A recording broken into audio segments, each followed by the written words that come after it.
Non-governmental organizations' role in disaster management.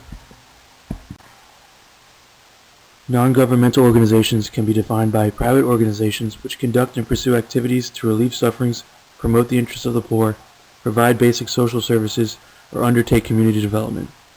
They can also be applied to any non-profiting organization which is independent from the government.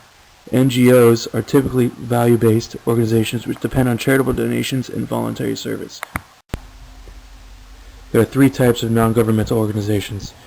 The first one is community-based organizations. These are normally membership organizations made up of a group of individuals who have joined together to further their own interests. These types of organizations are normally based on a communal system and are weak in resources and funds with prime dependence on charity and donations. The second type are national organizations. These well-financed and sufficiently equipped organizations have national objectives. They primarily focus within the boundaries of a particular country, although at times they may have international links. The third is international organizations. Normally based in developed countries, these organizations operate around the world, particularly in developing countries. They also sometimes play intermediary roles between the types of NGOs. There are a wide variety of contributions from NGOs.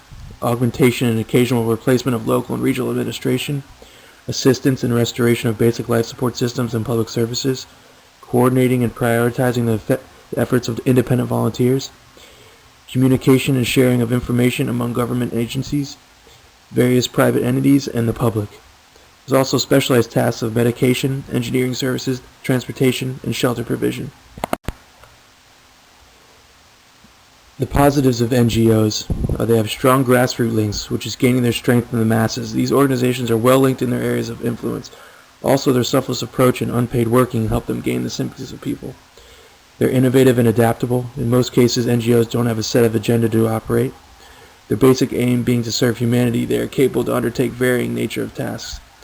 Their expertise, NGOs are usually well trained and have requisite expertise to apply their resources. They have the specialized manpower and technical aptitude to implement their objectives. And they are very cost effective. Charity and donations form the base of their finances. This very system makes these outfits highly productive with almost negligible input.